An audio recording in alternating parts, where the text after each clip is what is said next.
Hey, hey, hey, everybody. It's Ask Mom, and we're live today. We're 8 minutes late, and I just did an 8 minute monologue without you watching. So let's start over again. We're going to do half hour today. Well, I guess we're only doing 20 minutes. That's okay, because this thing shuts off at 4:30, and I lost 8 minutes. So here we are. Today's topic is how to be a friend, how to have friends that support and believe in you. So we're going to start with the 9 steps, ways that you can be a friend. And this is an article by Essence. Okay, so let's start with the first one. Let them lean on you. Now that's a two-sided deal where let them lean on you and learn to share. A lot of times friendships are one-sided. You know what I'm saying? Like the one person always is the counselor and the other person is always kind of the broken one, so to speak. You know what I'm saying? But what I'm saying is to really have a great friendship, you have to, one, let the other person lean on you. Let them talk about their troubles. Let them, take the time, even though you might feel like your life is really in shambles and you need to be heard, make it feel like they can share with you too. And then if you are always a counselor, people love that you're there for them. But the disadvantage of always being a counselor is that the other person doesn't feel like they really know you. There's no intimacy between you because you're always the wise one and there's no true knowing on their part. Next part is get off your butt. Okay, it's Friday night. You're feeling lazy, end of the week. And your friend says, hey, let's go out, shake it up. And you don't feel like it. Now, you don't always have to do this. Of course, you don't always have to do it their way. You don't always have to do it your way. But some of the time, I don't care what your perspective is. Get up, get out. Let's do it. And the other one is keep it real.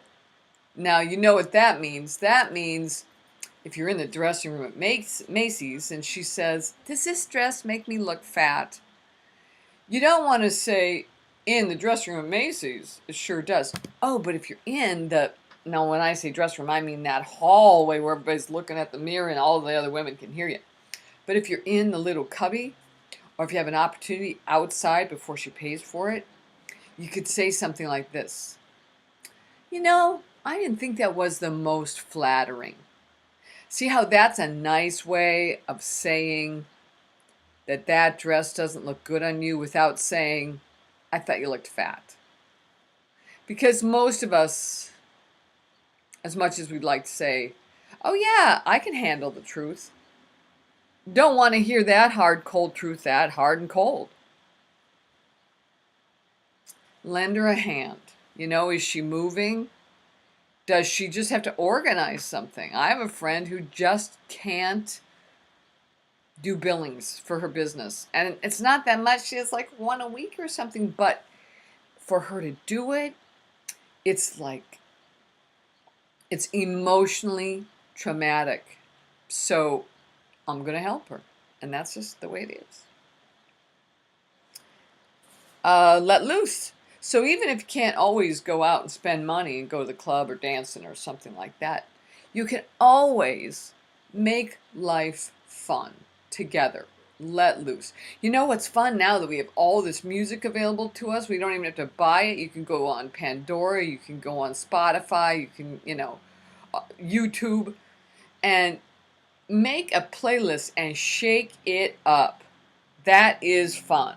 That is fun. Dancing in your living room. Who cares? Who sees you? Well, nobody can see you. That's the advantage of being in your living room. You can dance whatever clothing you feel like. Make her laugh. Not everybody is good at making other people laugh, but if you have any skills in that area, or even if you just try, sometimes if you just try, it makes your friend laugh because you're trying so hard. But it's nice to be encouraged to laugh because sometimes we take ourselves too seriously. Have her back. That's not just like in the dressing room when you tell her the truth about her, how she looks, but having her back is if you hear somebody else talking about her or slighting her, that you somehow divert the conversation so that they don't feel justified in their judgments of your friend. And the other one is let her make her mistakes. We all do. But there's nothing worse than having your mistakes rubbed in your face, right? Because your friend says, I told you so. I mean, the greatest thing about a friend is you can ask a question and then they say, no, you shouldn't do that. And then you go do it anyway. If they're really a friend, you can go do it anyway. Go do it any dumb way you want. But afterwards, no judgment. Just be happy for them that they had the opportunity to learn. They need that from you. That's a true friend. So that's our 9 steps to being a good friend. 6 reasons why online friends are the best. Now this was pulled off the Huffington Post, but originally showed up in the Nomad Mom Diary. And let's go through this. The advantage of online friends is you get a bigger pool to select from. So, that pool can be as broad as you want. They can live anywhere in the world. They can be any nationality. They can be any religion. They can be any political viewpoint. All you need is online and you're there. And you don't have to worry about whether you have gas or whether they think you're pretty enough, or all of those questions go away when it's an online friendship. And the only thing that matters is that you enjoy each other's thoughts, ideas. So it can really feel like a true friendship from that aspect. 2, you can communicate with your friends online anytime. Now, I know it's nice if you have friends that you can call up, but what's really great with online friends is if you think of something funny or you think of something clever, you just email or text or, and it goes to them. And if they're in Europe and sleeping, when they wake up, they'll read it and they'll give you back the ha ha ha. And then when you get up, you can enjoy that. So it's all the way around fun. And the other thing is, with friends online, you can be in your pajamas. They're not going to know. Sometimes you Skype your friends, but most of the time, it's just an email back and forth, or, you might do a chat.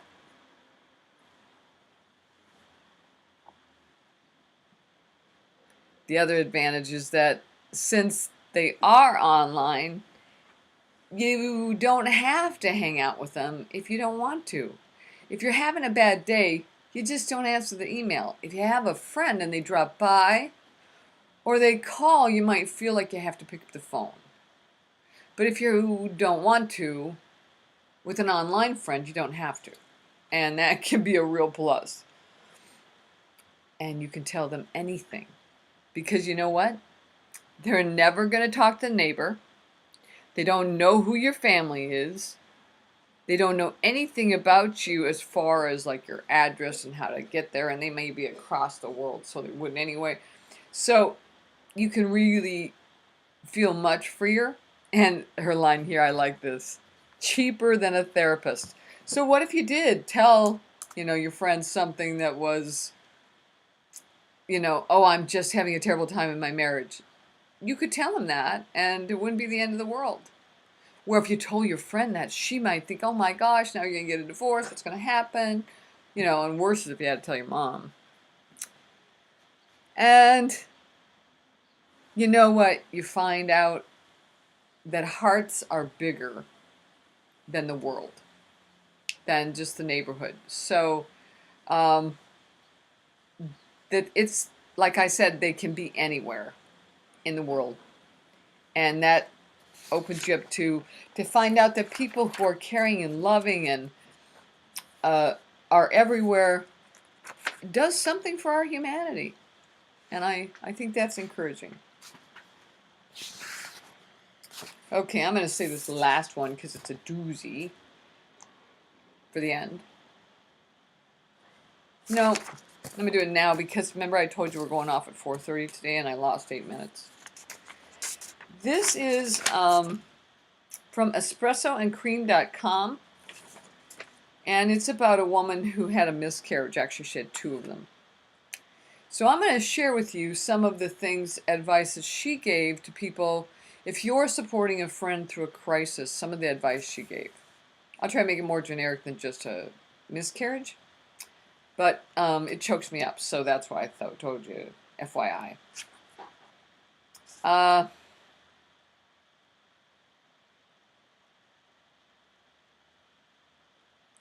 Say something. You know how when someone loses someone, you're like, well, I just don't know what to say. And so generally, we don't say anything.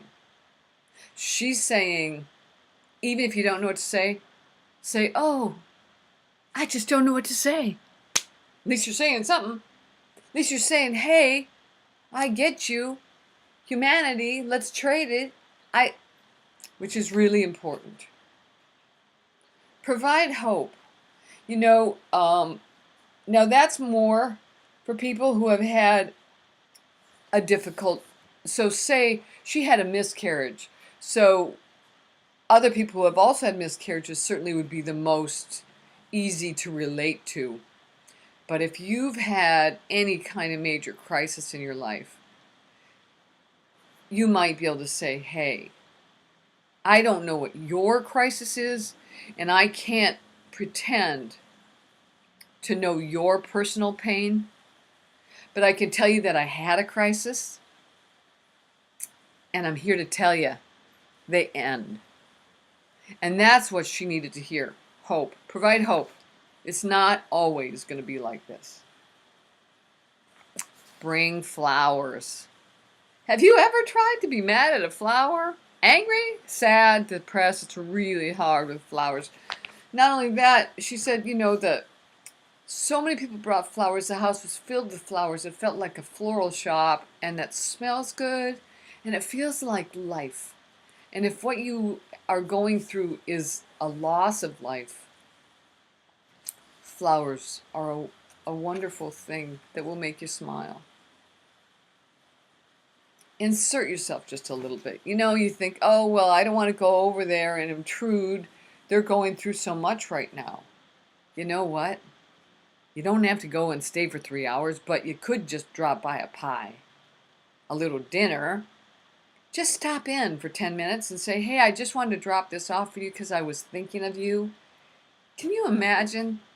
You're in a crisis and someone says, hey, I thought about you enough to go to the grocery store, get some beans and cheese and chicken, cut it up, put it in a dish, bake it, and drive to your house. You don't think that's going to say something to somebody? That's love, and they know it. They know how hard it would be for them to do it. Be honest and sensitive. You know,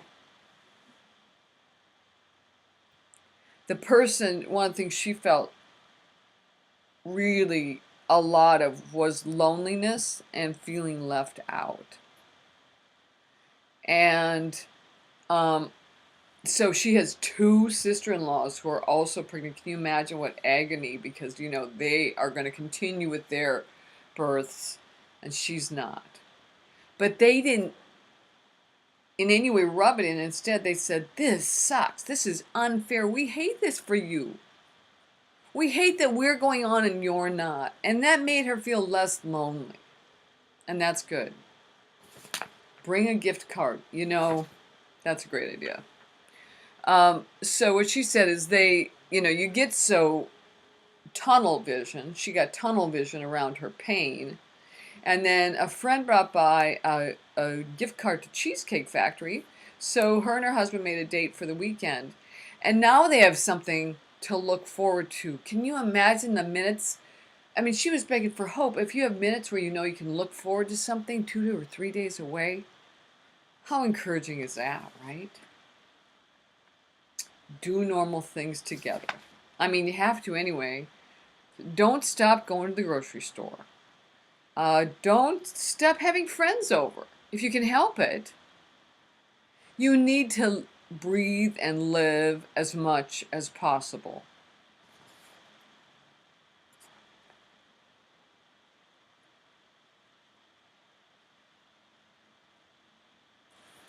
Keep thinking about them.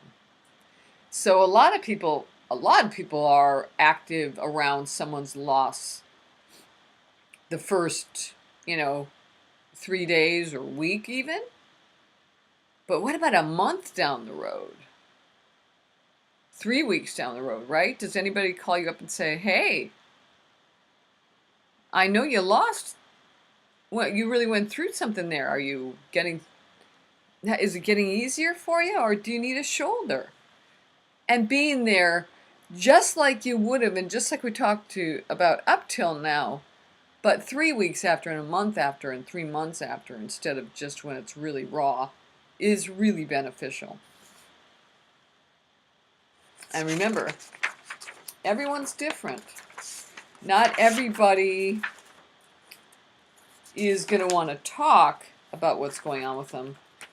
So what you can really do is say to them, all I want to do is be here for you. All I want to do is be a support. How could I do that the best? And that will touch the heart of a person going through a crisis, probably more than anything you end up doing that follows.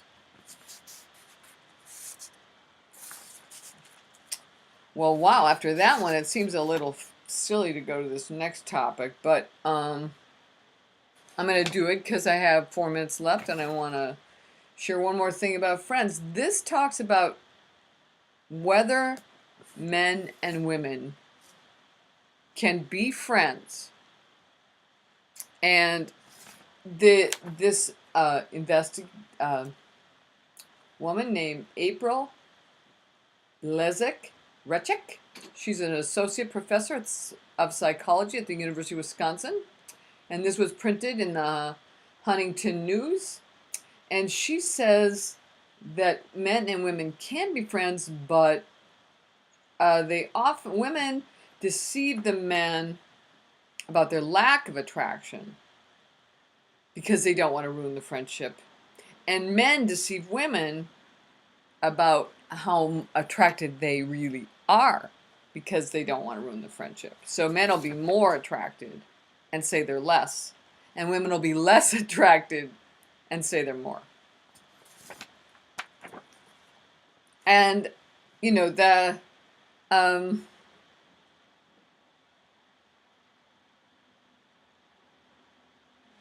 men are more likely to think, right? The woman is more likely to lie about her attraction. And then the other side is that men are more likely to imagine that she really is attracted, to fool himself in that regard. So, wow, that's a double whammy. Isn't that going to make it worse?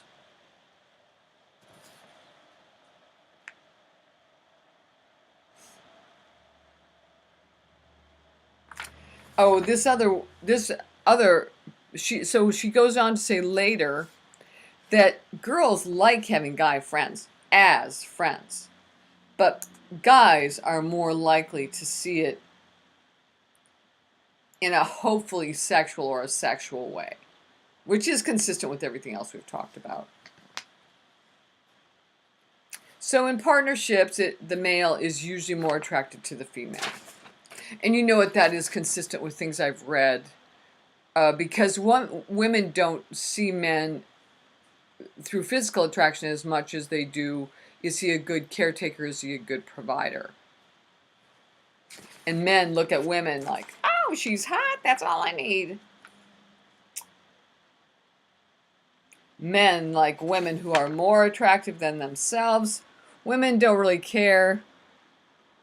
One-sided crushes in a platonic male-female relationship can cause a strange shocker in that one. So there's this woman, and there's this woman named Valentina Diego, and she said that she had a friend who she thought may have been romantically interested in her, and interested she did not reciprocate. And she thought, oh, maybe he has a crush on me or something, but she never did end up finding out if he did or not. And down the road, sometime later, I don't know how far, she didn't say, they are still friends, and now she knows he definitely does not have a crush on her. But the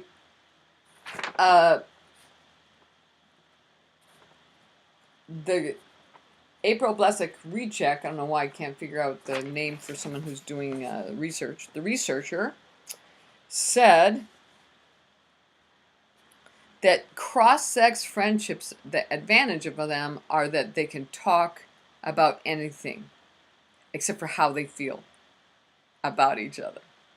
There's the zinger. Well, it's 4:30. I said I'd be stopping now.